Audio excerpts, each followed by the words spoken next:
Welcome back to Final Resonance TV and episode 8 of Musical Journeys. Today I'm with my good friends all the way from Hueytown, Alabama, the Bates brothers, Eric and Eugene Bates, y'all right here.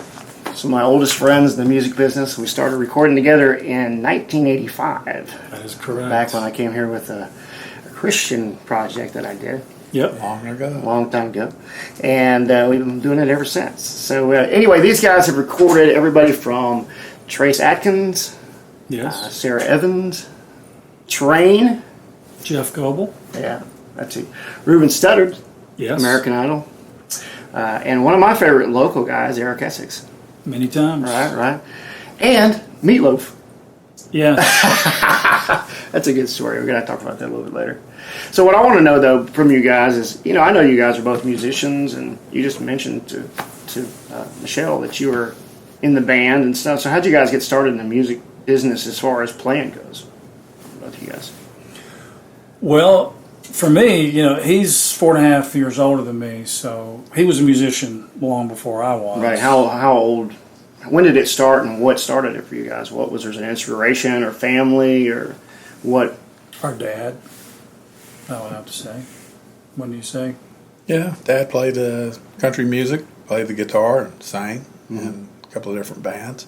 So we grew up with, hearing he would play to us as little kids. And, Right. There was always a guitar in the house. And Right. so over the years, we just gradually sort of gravitated toward that. Was there artists that you guys picked up from your dad that you gravitated towards more than others, or? No. No, he was in the country music, and Right. it was all about the Beatles. Right. Yeah, the For you Beatles, guys, the Beatles were the big thing. Right, for you It guys. was all about the Beatles. Yeah. So he didn't like the Beatles. At 9 so. years old, he was not happy with the Beatles. Yeah. Oh, really? Okay. So But still, he was an inspiration to us as far as right. being a Just musician. getting started. and Getting all that. started, yeah. Right. So the Beatles. When did you first see the Beatles? 9 years old. Yeah. Ed Sullivan, I think. Really?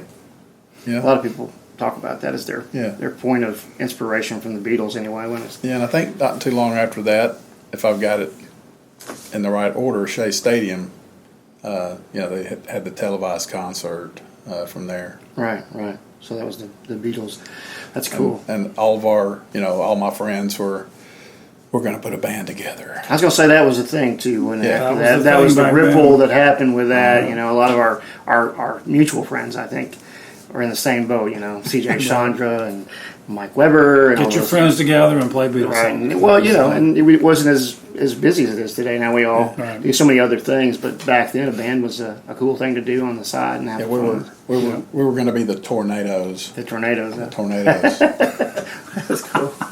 So knew that. you got in bands. You said you were in high school band. I did started playing the trumpet in We both- elementary school and ended up being in the high school band. Yep. Same here on trumpet. Yep.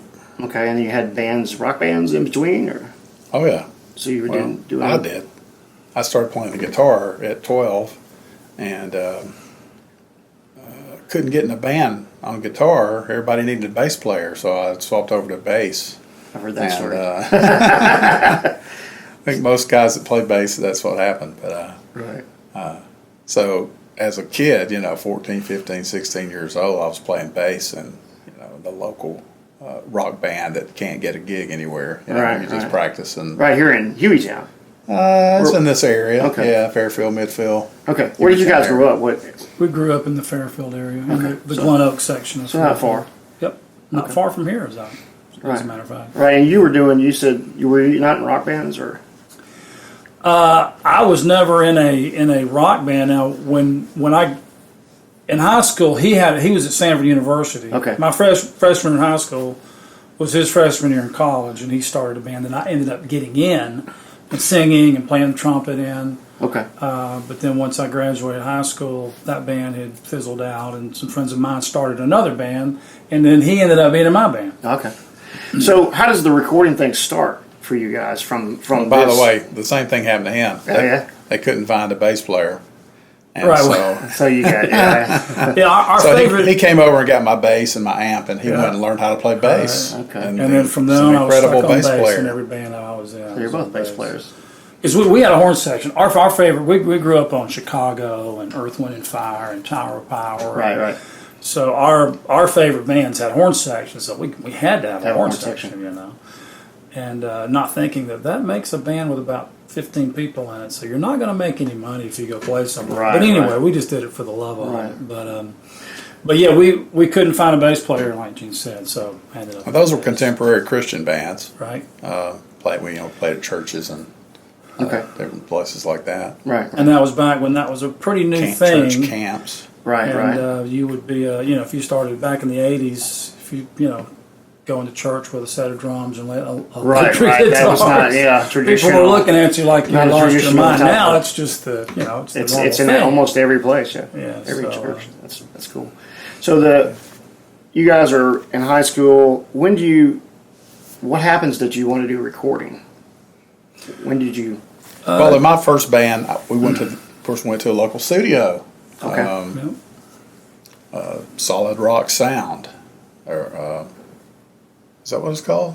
I think it was SRS. SRS, yeah, over in Center Point. Noah White. Okay, I remember one of our mentors. Yeah, I remember Noah White. Great guy, great engineer. Shout out to Noah. Yeah, shout out to Noah. And later they had Spectral Recording Services, same initials, SRS. Okay. The SRS. It was at Huffman Assembly of God, their old auditorium, which is another studio there. But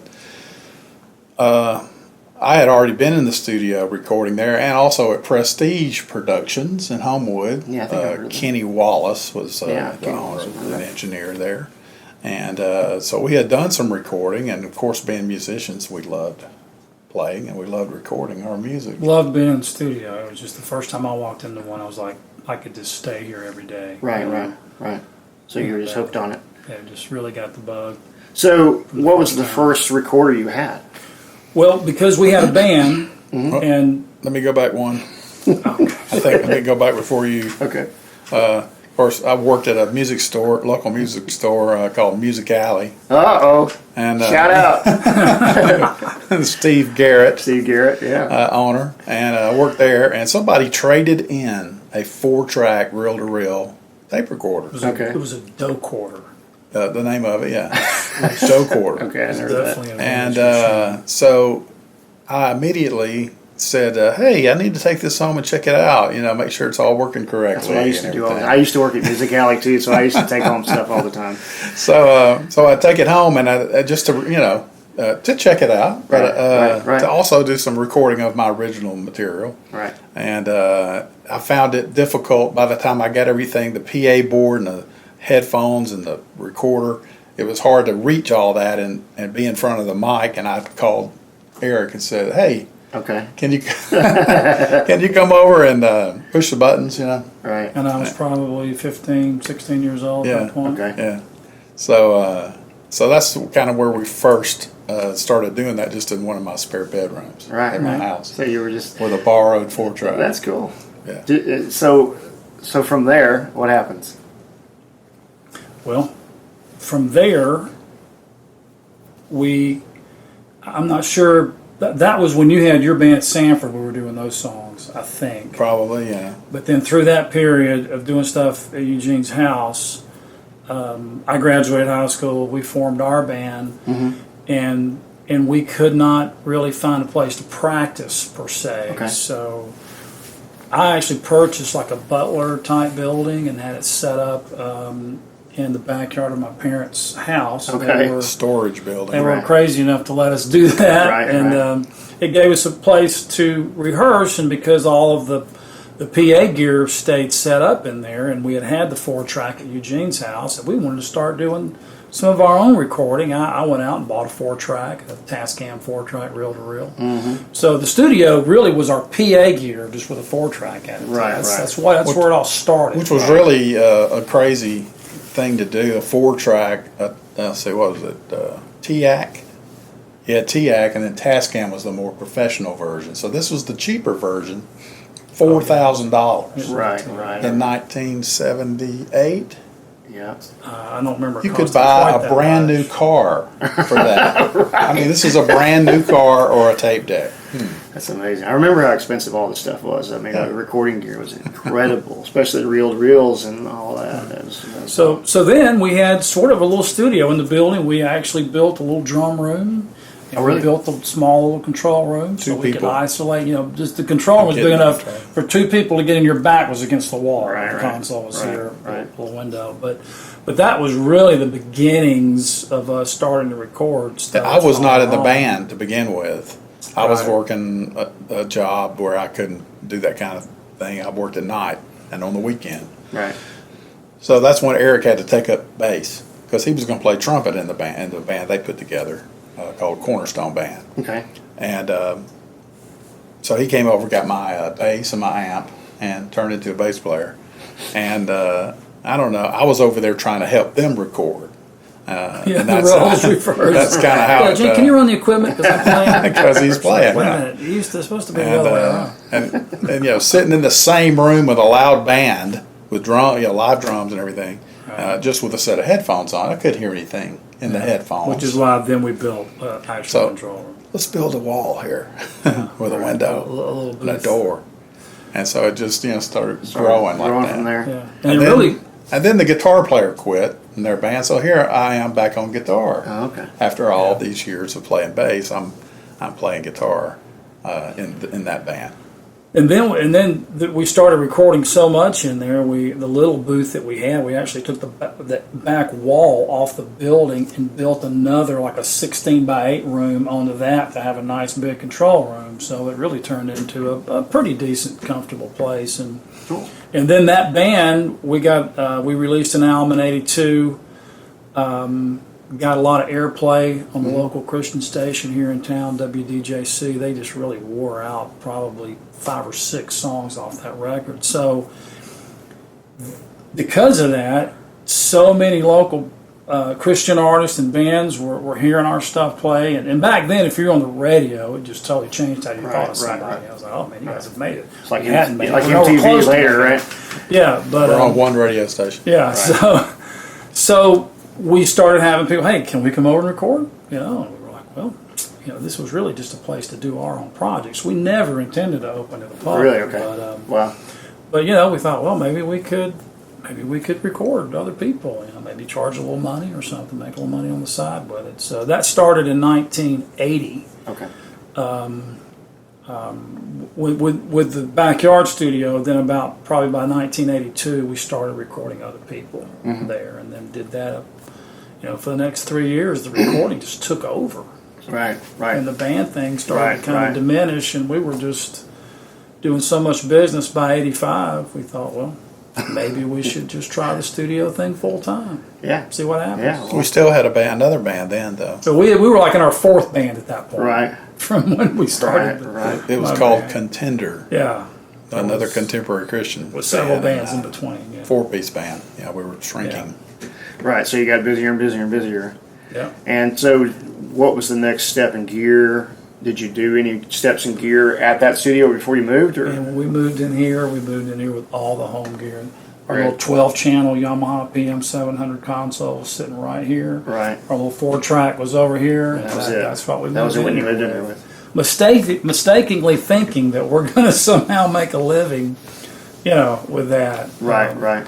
But the great thing was we had about 3 projects we were in the middle of at the home studio when we moved in here. So we were up and running right off the bat, finishing up projects that we'd already started. But wow.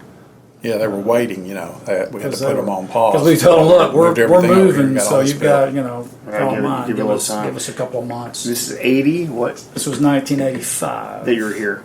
We moved in here April of '85. Okay, so I was here not long after you moved in. And you were one of the first ones. Wow. So you had the Akita then, 12-track. Yeah. Well, the 4-track lasted maybe a month. Yeah, a couple of months. And we thought, okay, well, we've got to bump up to something. Back then, studios your rate was sort of based on how many tracks you had. Right.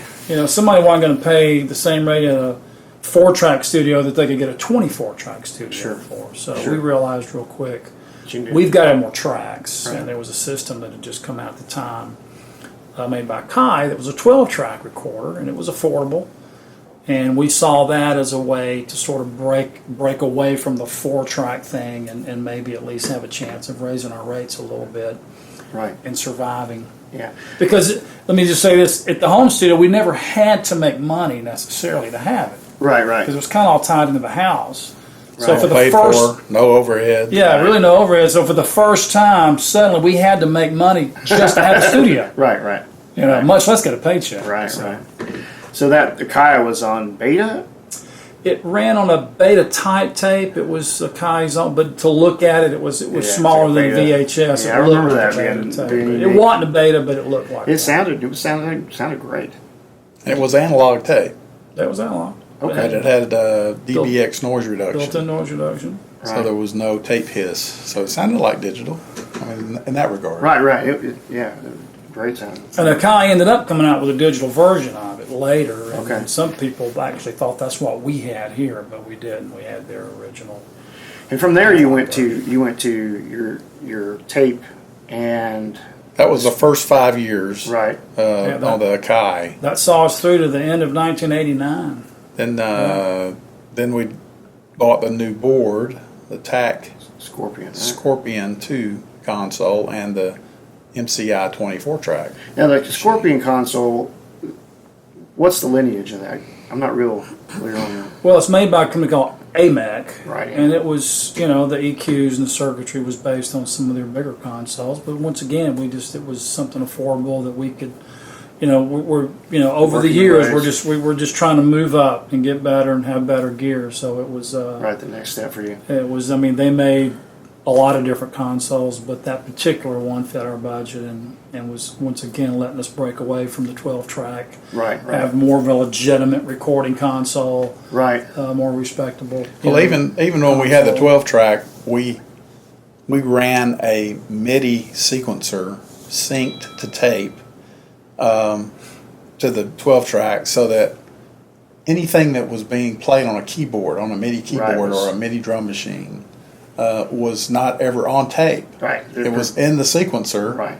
being played back with the tape. So we actually had 24 tracks worth of stuff going on. Right. And then we had that little sidecar mixer. Right, that we were looking at. The little Rams, and that's what all the mini stuff. So we could actually do what would feel like 24-track recording with the MIDI stuff. Because Right. anything that could, any keyboard or drum machines, anything like that, wouldn't hit the tape. They would just live. In Right. the You MIDI play back sequencer. those, and when you mix down, you go to out to 2.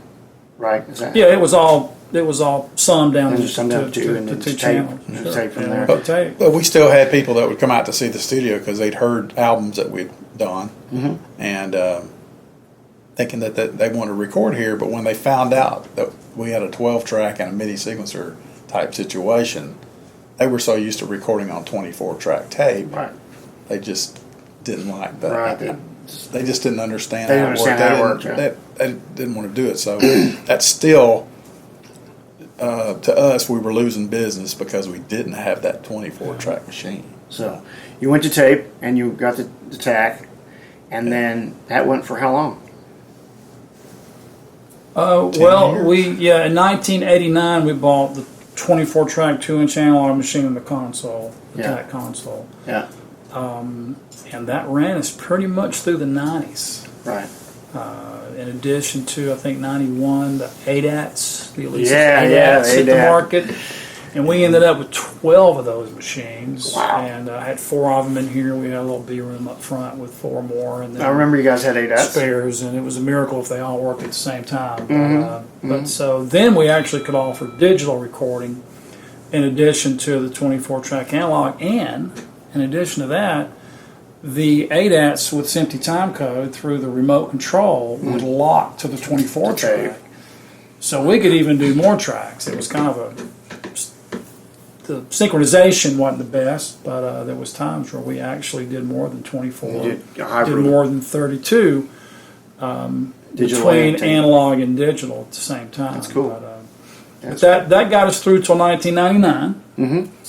And that's when, after doing this that many years, it had gotten to where I was just like, if we're going to keep doing this, Yeah. which we hope we do because it's the only thing we know how to do, Right. And I really want to be sitting behind something that I could really enjoy working on every day. Right. And so we started looking. Probably probably in 1998, we started looking into buying a really large format, one of the top of the line consoles. Looked at needs, looked at APIs, looked at SSLs, looked at everything out there. And we got a note or a letter came in the mail and said from SSL. Yeah. It said, buying an SSL is less expensive than you think. Well, they said it was from a guy named Don Worshpa, who's a great guy. But yeah, it said, buying it is more affordable than you think. And I thought, man, did they drop because I knew how much they were. Did they drop the prices? So we called him. He was like, no, it's not more affordable. What are you talking about? So you ended up with the SSL when? This was installed in April of '99, so we have had this a little over 18 years. Wow. And it came out of a studio in New York. We bought it used. If you buy them used, it was a company called Professional Audio Design up in Boston. And there's several other companies around the country that do this, but it's a great way to get one. They buy them from a studio that's selling it for whatever reason. They take it back to their shop, do a refurb on it, and resell it with a warranty and everything, and it can save you. Yeah, like Vintage King or somebody does. Yeah, exactly. Right. And they came down, installed it, commissioned it, did the whole thing. And So this thing, getting to some of your clients. I mean, obviously, this is being such a standard in the industry has brought you some clients that. Well, back then, if the phone rang and it was a record company, the first question out of their mouth was, "What kind of console do you have?" Right. No internet back then. Right. This is before internet. And there was only two answers you could give if they were going to do business: SSL or Neve. Right. Right. So this actually locked in a lot of the, when Train came in and when Meatloaf came in, and and over the years, other major acts that have been in here, it really, and we've had a lot of other engineers. Some of those people have other engineers that come in, Right. and they're just familiar with when they walk in and see this, they're right at home because if they're in LA or New York or Nashville, this is the control surface they're working on. Right. So it's like, and that's another reason we wanted it. We wanted to be as industry standard here in Birmingham as we could be. Right. So that we could offer clients the same experience you would get Right. if you were in Nashville or LA or New York working on just an amazing console. And really, when you think about the console, it's the centerpiece. Sure. Everything sort of revolves around that. Sure. And so it's just been awesome to be able to work on it. Yeah, and you guys are the only ones in the state. At this point, as far as we know, The only SSL the only people that have a console. Now, Alabama. SSL makes a lot of 500 series stuff and smaller things, but full. And this is an E series, and it's really the one everybody wants. Right. And it's even a 6000, so it's got 3 mix buses, which is cool because you can stem things out Right. and do like a drum bus with All that, yeah. and do some cool things with it. So let's talk about some of the clients. Let's talk about Meatloaf. How did that happen?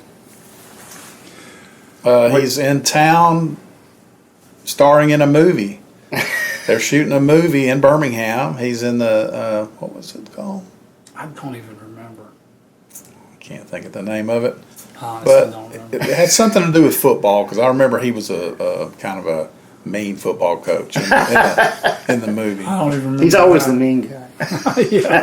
Or the police officer or Well, something. if your name is Meatloaf, you're not going to be nice. And his Vh1 Storytellers, if anybody remembers that, on VH1, it's called Storytellers, where these stars would come on and do a 30-minute or an hour concert in front of a small group of people.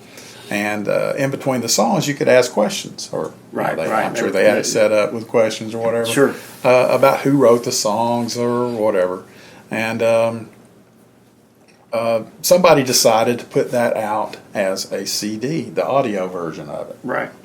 And when Meat found out that's what we call him, Meat. He goes by Meat.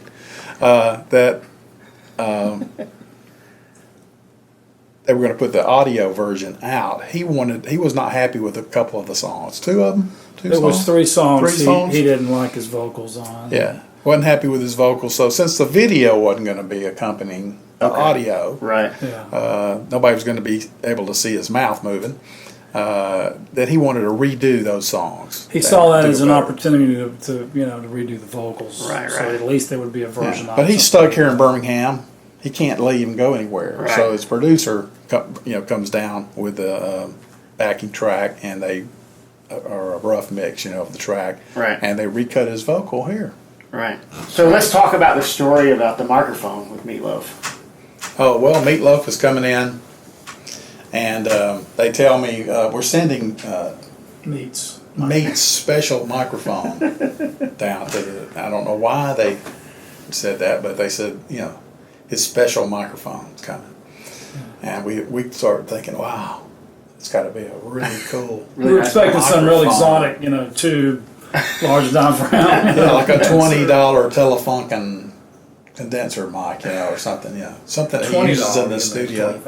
$20,000. Did I say 20? You Yeah. said 20. I'm sorry, $20,000 mic, and we were all excited because we didn't have any mics like that back then. And so it finally shows up. We open it up, and it's just a regular handheld Audix PA microphone. That's all it was.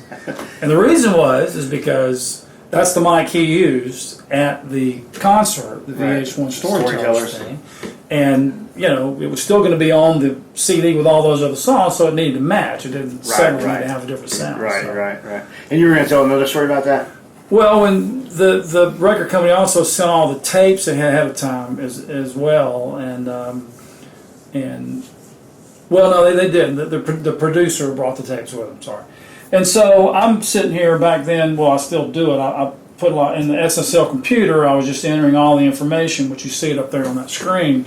So Meatloaf is sitting here. I'm sorry, Meat is sitting here, and I'm sitting next to him, and I'm looking at the reels, and I'm typing in exactly what's on those reels. What's written. And I type in Meatloaf and the dates and stuff and start typing the name of the songs. And he looks up at the screen, looks over at me and says, "What do you think I am, the food?" Because I had put Meatloaf all one word. And he said, "No, it's like a name, Meatloaf, 2 different words." I said, "Man, I'm just typing in what's on the things there." I show him the labels. So that was How fun. many days was it? I think his dad called him Meat. Oh, really? Yeah, because it was such a From the chunky stories that I've Yeah, I heard. think I remember that story. But he was as nice as he could be, and his producer, who came in from New York, had just the greatest record producer name ever. His name was Chasm Sultan. Chasm. And when he said that, I looked at him and he went, "Yeah, that's my real name." For real? Because I know that happens to him all the time. Chasm Sultan. Chasm, if you're watching. And he was a great guy. He's a Really great guy. enjoyed working with both of them. He's a great bass player, and he Yeah. usually plays bass plays with, bass in Meatloaf's with band. Meatloaf. Okay, So. okay. Yeah. So Sarah Evans came here to do a Christmas record, was it? Well, Or holiday? the times that she has been here, oddly enough, it's been something to do with Christmas. The first time she came in was on Chuck Ainley up in Nashville was producing a project called Elvis Christmas Duets. Okay. Where they took Elvis's Christmas album from like 1958 and were putting a different female country artist on all 10 songs, one song each, to create a Christmas Duets album.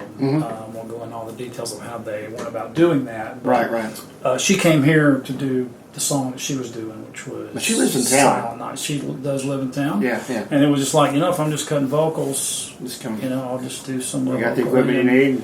and come local. her producers just come down here, Right. and so she can just stay close to home. That's cool. So Trace Adkins, that's a good. I think you guys told me that story about him coming out here. Now, how did he end up here? Well, once again, he was in town filming a movie, Okay. and his record producer, Kenny Beard, I think is his name. Once again, the question was, what kind of console you got? But at this point, there's internet. He went to our website, saw the SSL, the gear we have. I was like, okay, that's a studio I would want to, come down and record in. Right. And called us and lined that up. They had a song that Trace had written for another movie he was doing. Okay. And they were needing to go ahead and get the song recorded so they could start finishing it up for the movie. And Trace was going to be here, for a while. He couldn't get back to Nashville to cut it, so the producer brought down all their players Yeah, the Nashville session players. and Come see you. came down to cut it. Of course, they like to keep that kind of thing secret, you know. Right. Don't tell anybody he's going to be there. Usually when one of those artists are coming in, I mean, they don't want us to have a whole crowd of But people. then they drive $1 million customized bus down from Nashville and park Everybody right on in the front of street the knew studio. something was going on. Everybody's, who is that? Somebody famous is there. Yeah, it was Trace's tour bus that was like this $1 million Prova with the side, expands out into this part, and so there was no Big keeping time that Huey secret. Town, right? Yeah, there was no keeping that Big time Huey secret. Town. So yeah, that was when he left. This whole parking lot was full of people, and he was super nice. Signed autographs, took pictures. That's cool. Of course, when he showed up, he had just been shooting the movie, so he plays his part in the movie was a tattoo artist, Which we didn't know. which We didn't know anything about that it. at the time because there was no information out about the movie or anything. But he comes through the door with full tattoo, with a sleeveless T-shirt on, all the tattoos, Both arms on covered. his neck, Neck. and he's got. I mean, his arms are humongous, and He's his a body. big guy. He is just. He's like he just got out of the gym, And his hair, his full hair is way down here, and I just please don't throw it to the ground, and stomp on me, because he did look like a wrestler, like And we had just seen him win the Celebrity Apprentice just a few months before that. I was like, how can anybody get that inked up in like 2 months? Right. Because he was covered, and then within about 5 minutes, he said, "Now, guys, just so you know, these tattoos aren't real. This is for the movie." We're like, "Oh, okay, now that makes sense." God. So the train thing, now that goes back a ways, right? That was in I 1999. was going to say it's early in there. Actually, the console had only been in here for probably about 4 or 5 Was that months. before or after Meatloaf? I don't remember. Can't remember. I don't remember. Around the same time. Right, okay, right. So that they, what did they do here? They had just released their first record, Right, and there was a song called "Meet Virginia" right. that was getting a lot of airplay. And they were, but Meet Virginia wasn't really like a rock tune. Right. They weren't really, probably live, I think they were probably more of a rocking Rock, band yeah. than that song represented. So because of that, rock stations just weren't playing the song. And their record company was just trying to get them on as many stations as they could. And they thought, we need to record a rock version of Meet Virginia. So you're still having that song is going up the charts. Right, And people are, know it, because you really don't want to release 2 singles at the same time. right. Nobody really does that, I don't think. So they were in town doing a thing called X Fest. Sure you remember that? Yeah. At Oak Mountain. Yeah, Be about 2 or 3 days of bands. Was it 107 the X yeah. back then? So while they were in town, the record was like, we got to get this done. Their manager at the time was from Birmingham. Okay. And I think it even was in a band that had done some recording here or something, but he was like, well, I know the studio we need to go to. So they were in here for 2 days Doing that. re-recording Meet Virginia for rock radio. Oh, that's cool. That was about May of '99, somewhere in there. June It was in of '99. Then the video came out for that song in November, I believe, and that's when it really went, up to the charts. So there was 2 different versions of that song they were playing, but the funny thing about that is they had been just like touring nonstop, and when they pulled up, they were in this big white, like a Ford cargo van, where they put the bench seats in them, that's what they were traveling. Right, oh, yeah. And they get out, and we've never met these guys. And they come in the door, and Pat Monahan, the lead singer, he's the first one through the door. Doesn't say hello, doesn't shake my hand. The first words out of his mouth is, "Do y'all have a shower?" And I felt so bad because we're not a hotel, we're a studio. It was like, Don't have a shower. we don't have a shower, man. I'm sorry, I felt so bad. I was like, oh, and by the way, so that was really weird, but it was a fun 2 days. I thought maybe all big studios had showers. I started thinking, wow, are we missing something? Years later, we were at the AES show in New York, and we went to the Hit Factory, which is a 7 studio. Oh gosh, Five- it was one of the five or biggest studios in seven the world. SSL Studios in the one building, Yeah. where all the major hits were Right. done. And so we're being taken around and they're showing us the studios and everything. And they said, y'all have any questions? And I said, do y'all have a shower? And And what did the girl say? And she said, "No, we're a recording studio, not a hotel." I about fell out because I was like, yes! So one of the biggest studios on the planet Doesn't have a shower. So we didn't feel so I bad. felt We better. just needed a shower really bad. Because that had bothered me ever since. Maybe we need to get a shower. Right. That's hilarious. Well, I've got these questions I ask at the end. Sometimes Okay. they're the same questions, sometimes a little different depending on who I'm talking to.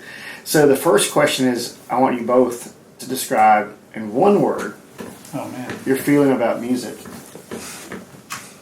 One word. Gosh, I get that every time. that was my word. Right, gosh. Gosh, is that it? No. I'm glad he asked you I first guess so I can life. think about it. I guess life. God, that was my word. Sorry. That's right. It's your life for sure. All right. That seriously is what I was going to say. Love. Love, right. That's Love, good. man. Yeah. It's just, to be in this business and to do this, it's just got to be in your DNA. Yeah. It's got to be something you just love doing. Right. And it's just got to run through your veins. Because especially on in the studio, with the ups and downs and stuff, I mean, if you just don't love doing it, you're just not going to do it. You're going to go to a certain point and get out of Right. it. But, Right. Nobody in this business yeah. does it for anything else that's been in it for any So- period of time. Right. Yeah.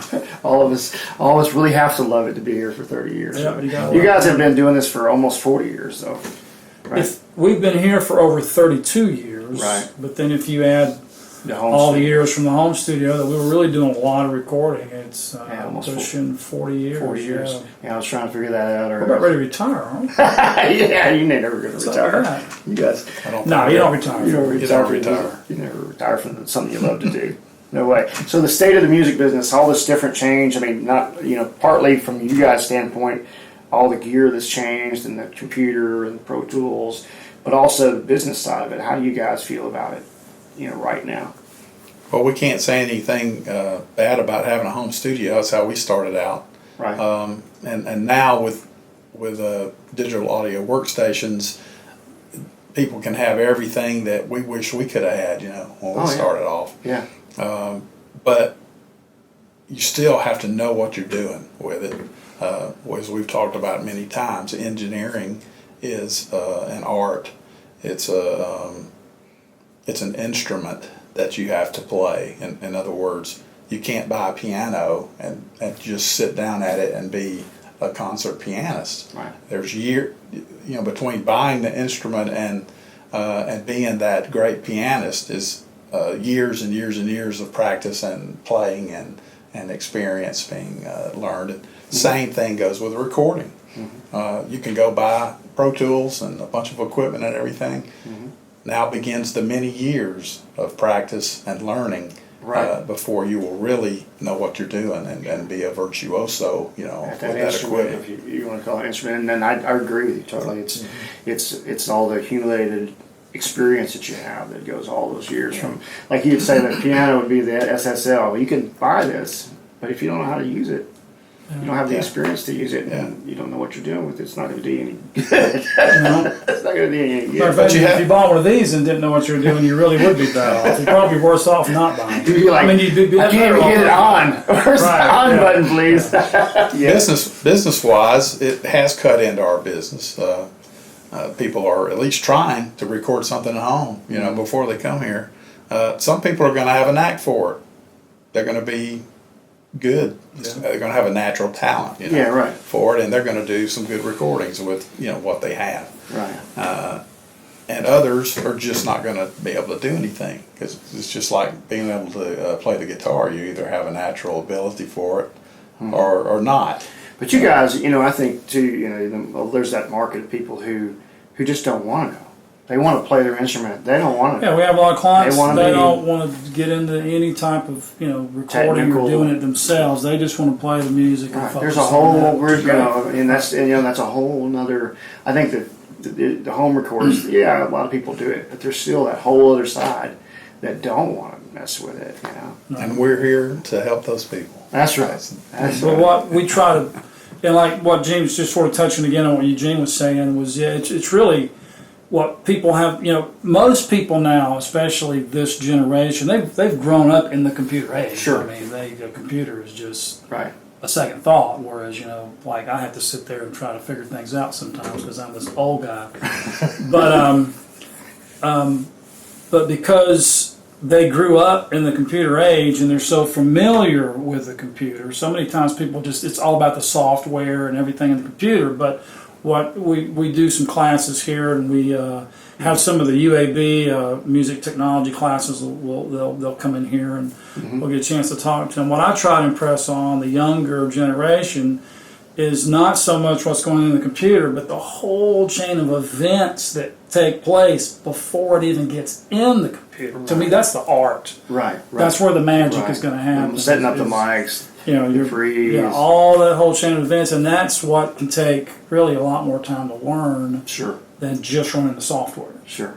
Yeah, I totally agree. So, kind of feeding from the state of music, you were talking about advice for young musicians or engineers. What kind of advice would you give? Just general, whatever you. I would say get in as many real studios as you can. I would do. We teach a recording class here through a company called Recording Connection, where you're not only taking a class and you're learning sort of the textbook side of things or the classroom side, but you're also doing an internship. Yeah, I've heard. I know about them. And then we have we do internships through UAB, and we've done some through Troy and different schools. But there's no substitute for just getting your hands on the gear, right? And working. But more importantly, if you're new at it, be around somebody that can mentor you. Be around somebody that already knows what they're doing, right? And can keep you from maybe learning something the wrong way, right. But to go ahead and start building that knowledge base and learning what you're doing the right way, so that, like Gene said, becoming that that skilled concert pianist. You're not having to relearn stuff later, but you're building on something that then maybe one day you can make a career out of. So, what do you think about the music business? What do you think about downloads? What do you think about just that side of it? Do you think? And the inflow of all the different artists, and how it was back in the day when we started, it was they pretty much narrowed it down and then gave you to it, but now it's just like so many things, so much. Well, it seems like it's gone back to the a single release. Singles there, when we were like going back to what we were talking about with the Beatles. Yeah, back then. We got a little 45 record. And that was the thing too. It was one song at a time until they had about 4 hits. Then they would come out with an actual album. But now with I was just listening to watching the show the other night, and they said CDs are dead. Yeah. We don't have CDs anymore, and I was like, that's probably pretty true. I mean, now everybody's just downloading songs into their phone or streaming, streaming, right. And and it's well, from a quality standpoint, how do you feel? I mean, I always struggle with if I'm going to produce a product with you guys, and then it gets streamed at some lower quality, or it just. I don't think there's any substitute for having the physical. That's what I. Yes. And there's this whole resurgence with vinyl. That's just what I was going to say. And now vinyl is coming back. I mean, people want to feel like they own something, and they've got something for their money. Of course, now so many people give their music away, but I mean, there's just no substitute for having the real physical thing. Yeah. It's just, to me, it's just so much good with the artwork. You've got all the liner notes. You've got it's almost the complete experience of having a record. Right. Is not just listening to the music. Right. But having all that other stuff to go with it. Yeah, I told you, there's an emotional thing that maybe it's just us and we're old guys, but there's an emotional thing that ties us to those records and to that artwork and to those songs on those albums. But you do have, and the thing about having the physical product, I mean, and then back in the day when that's all there was, it certainly kept everybody where they could, as a songwriter and an artist, people could make a living. Right. The whole, we know all the arguments and the problems that have happened, in the age of downloading and streaming, and you can pirate so much stuff and you can get so much stuff for free. And, there are people that, I don't see anything wrong with maybe initially giving away a song or something to get somebody listening to you and liking you, and then they'll be willing to maybe pay for stuff down the line. Yeah, it's sort of ripped. It's kind of flipped around. It's kind of like now you're doing live shows to promote your album. Right, but now so many bands, where they're making their money is on the road. Is on the road, yeah. Yeah. which is sad because It's a tough life. it's something that they worked hard to produce. Yeah. There's a lot of you're sweat here. and You're here sitting behind blood us. I know. We know. We've done it, time right? and money behind what you're hearing. Oh, and yeah. it's Yeah. it to me it has value. You know, I think if you get it for free, what's the value of free? Right. There's really no value there. It's Right. not. It's not meaning. It's not given a chance to even be worth something. You know, if you're just going to get it for free. And plus, it makes some people. It creates this mentality, at least in my mind, where people just start to expect it for free. It's Sure. like music. You don't have to pay for that. Right. Just get that for free. Right. And that even goes back to recording too. We have a lot of people that, you know, I'll see somebody, they'll ask me at review, may come in, and I may see them a few months later, and yeah, I thought well, there was a friend of mine saying he's just recording this for free at his house, you know. Right, That's right. all well and good, Right. but we have heard a lot of horror stories from that as well, you know. 'Cause- People have to be educated about, you know, what is the difference between Right. that and what you guys offer, which is a huge difference. You know, you're talking, Yeah. you know, top of the line, industry standard, the best of the best quality. Well, and that's what we try to do. Yeah, and that's. But hey, if you're just wanting to put down, you know, a few demos and just something for friends and family, yeah. you know, Yeah, it's if you've worked, you know, if you're sitting in somebody's bedroom and you're in the closet between the shirts and the slacks doing your vocals, Go for it. that's fine. You know, and hey, some people can get good quality even, you know, at home as long as like it goes back to if they know what they're doing. Right. You know, that's really the bottom line. So I got one last question for you guys. Okay. This is a studio question. Top 3 pieces of gear you use on every project. Okay. And I should be That'd pretty be a easy. question for me. Okay. Top 3 pieces of gear you use on every project. Well, number one would be this beast sitting behind us. Right. There is no substitute. I haven't found anything that beats this. Right. And I've tried. I've tried to mix in the box. I really have. Right. And I've tried. What does that mean? Just doing everything in the computer. You know, Oh. and just then just bouncing. I mean, you know, from a convenience standpoint. Oh, Right. Sure. Although without a control surface, it drives me crazy to mix with a mouse. It's just not me. I just can't do it. Right. So there's just nothing like mixing through this console for what it does to the sound. These EQs, Right. compressors, Right. everything. It's there's just nothing like it. So And so much. this for sure. Yeah. As far as outboard goes, I'd say the LA2A. Right. I've got to have that pretty much on something. And then third piece of gear, I would say the Lexicon 480L Yeah. for just verb. different spaces and effects and verbs. I just haven't found anything. The 480 came out like when? that. What year was that it came out? The 480L came out probably mid 80s. Yes, It and it's replaced still the- such a and it's standard. still just it's an iconic Such a standard verb in the business. multi-effects processor. Oh, I was just going to say you can have all the greatest gear in a $1 million facility, but if you don't like the person that's running the board, the engineer, and the people at the place, you will not want to go there. That's right. Yeah. And I can that's true. tell you that Eric is a great guy, and he everybody loves working with him. Oh, go on. And Sorry. He really is, guys and girls. I've known him for But that's true. I mean, forever and ever.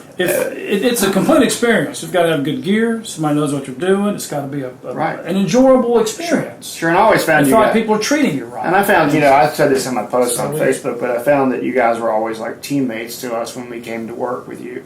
Well, we, You know, we want to help all we can. You're in the band while we're here. Yeah. And we want you guys to be involved and be our teammates and putting together the projects, and it's always been that. You know, and see, the thing is, we're musicians. We have been. Yeah. Any band that comes in here, we've been there. Yeah, I think that's We've already been there. We've already done that, and Right. we're trying to help with the experience that we have. right.